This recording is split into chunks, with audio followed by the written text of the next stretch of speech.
Pemirsa, inilah kisah kejadian seram malam-malam di rest area. Diajak ngobrol wanita misteri di toilet, yang kami lansir dari dream.co.id. Kejadian ditegur seorang wanita misterius di sebuah rest area malam-malam, masih menghantui dirinya sungguh pun sudah lama berlalu. Mengingat kembali kejadian mistis yang terjadi tatkala masih remaja, wanita yang hanya ingin dikenal sebagai Mayang mengatakan, malam itu dia pulang dari liburan bersama seorang teman. Ketika kejadian itu hujan turun rintik-rintik, tiba-tiba terasa seperti ingin buang hajat, teman saya memilih untuk berhenti di sebuah rest area yang paling dekat. Malam itu kendaraan yang berhenti di rest area itu tidak banyak mengingat jalan tol itu masih baru. Saat itu terlihat hanya ada satu mobil saja yang parkir di rest area. Kenang Mayang mengawali cerita seram. Menurut Mayang, meski takut ke toilet seorang diri, namun dia menguatkan semangatnya karena sudah tidak mampu menahan untuk membuang udara. Teman saya menunggu di mobil karena khawatir jika mobil dimasuki pencuri karena banyak barang berharga di dalam, kata Mayang. Meski awalnya merasa takut, Mayang sedikit lega saat melangkah masuk ke dalam toilet. Ternyata di sana ada seorang perempuan yang sedang mencuci tangan.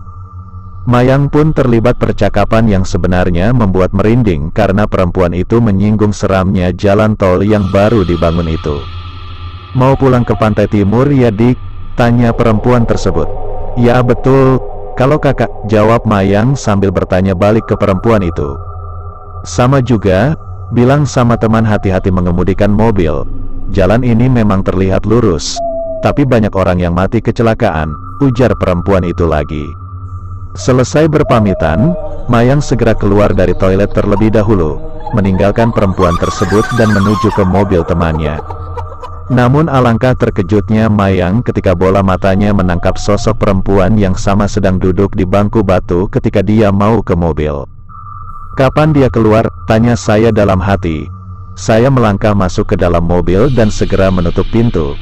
Teman saya yang terlelap di kursi pengemudi sedikit terkejut, kata Mayang.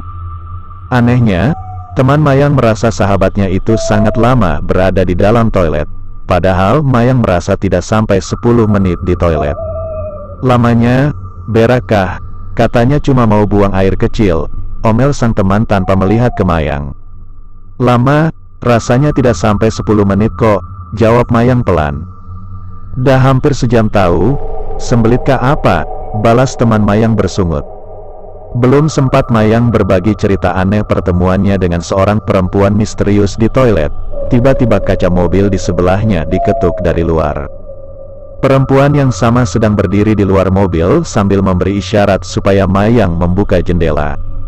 Tanpa ragu Mayang menurunkan kaca sedikit karena takut jika perempuan itu berniat jahat. Tapi anehnya, saat teman saya menghidupkan mesin mobil, tidak bisa. Berkali-kali temannya mencoba menghidupkan mesin, tetap juga tidak berhasil. Nih ponsel adik tertinggal, tiba-tiba perempuan itu berkata sambil menunjukkan ponsel kepada Mayang. Namun pandangan Mayang justru tertuju pada sosok perempuan yang sedari tadi duduk di bangku batu yang menghadap ke mobil. Saya menudingkan jari ke arah perempuan yang duduk di bangku batu itu. Perempuan dekat kaca mengaku itu saudara kembarnya. Sambil menjawab begitu, perempuan itu tertawa yang suaranya terdengar seram, kata Mayang. Ketika mesin mobil akhirnya bisa dihidupkan kembali, tanpa bertanya lagi, teman Mayang tancap gas dan meninggalkan perempuan tadi begitu saja.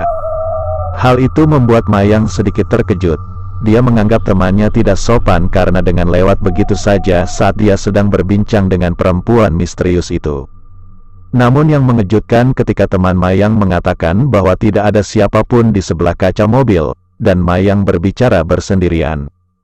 Saya syok mendengar jawaban teman saya itu tadi.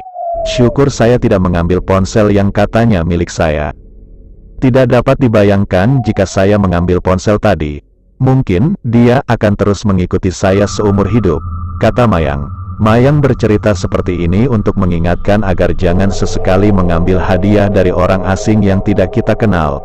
Apalagi jika saat itu waktu maghrib karena bisa jadi yang memberi itu jin tidak bertuan yang sedang mencari majikan atau seseorang yang ingin melepaskan peliharaannya, karena tidak mampu memberi makan lagi, pungkas Mayang.